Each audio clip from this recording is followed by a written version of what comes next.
Ilang buwan matapos bigong lumusot sa Senado ang kanyang panukalang economic charter change, muling naghain si Senate Committee on Constitutional Amendments Chairman Robin Padilla ng panukala para amyendahan ang saligang batas. Sa resolution of both houses number 5, political provisions ang nais baguhin ni Padilla. Mula 24, gusto niyang gawing 54 ang mga senador. Ang dagdag na 30 ihahalal kada rehiyon. Mayroon silang 4 na taong termino at 3 consecutive terms. Anya, suportado ito mismo ni Senate President Mig Zubiri. Nung nagkaroon ng Asia Pacific Conference, nagsalita si SP. Ang ganda nung sabi ni SP, sabi niya, bukas na bukas siya na madagdagan ng senador.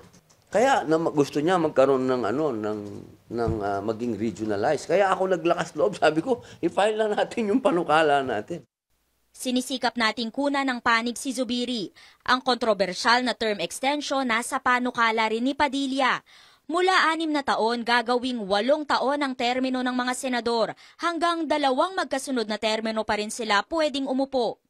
Mula 3, gagawin namang 4 na taon ang termino ng mga kongresista at local officials at hanggang 3 magkakasunod na termino pa rin.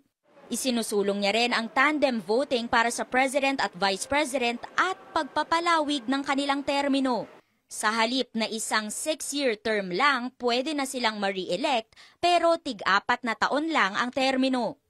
Target gawin ang eleksyon sa 2028 pero bawal nang tumakbo bilang Pangulo ang kasalukuyan at mga dating presidente. Ang mga opisyal na nasa huling termino bawal na ring tumakbo sa naturang pwesto. Una nang sinabi ni Minority Leader Coco Pimentel na pabor siya sa charter change maliban sa term extension. Huwag galawin ng term limits kasi hayaan na yung term limits because we are forcing new blood.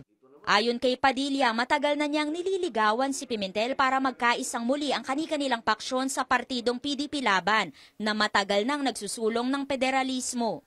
Lalo ngayon. Kasi kawawa na tayo, ma'am.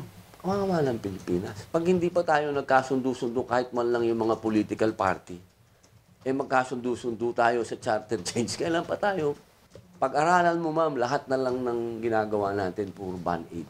Ayon naman kay Senador Bongo, kailangan pang konsultahin ang mga opisyal ng partido. Napapanahon na rin po siguro na magkabati at mag-usap at magkaisa. Ilan na nga lang kaming membro ng PDP Laban, 4 dito sa Senado at sa lower house naman ay kukonti na lang. Pero maging siya, hindi kumbinsidong dapat nang galawin ang political provisions. Matagal ko na pong posisyon na dapat po'y hindi politiko ang makikinabang.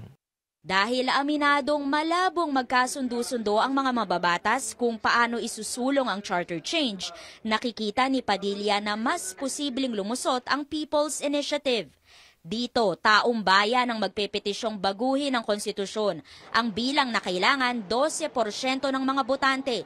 Naniniwala si Padilla na magbubunga ang information drive ng kanyang tanggapan. Siguro magpo-full blast pa lang kami next year. Ngayon kasi exposure pumupunta ako sa mga graduation. Nagsasalita ako doon tungkol sa People's Initiative. Saka ngayon, sa dami ng media ngayon, social media, ang dali mo nang ipaintindi sa tao. Isa rin ang People's Initiative sa tinitingnan ng Kamara para amyendahan ang konstitusyon. Amor Santos, CNN Philippines.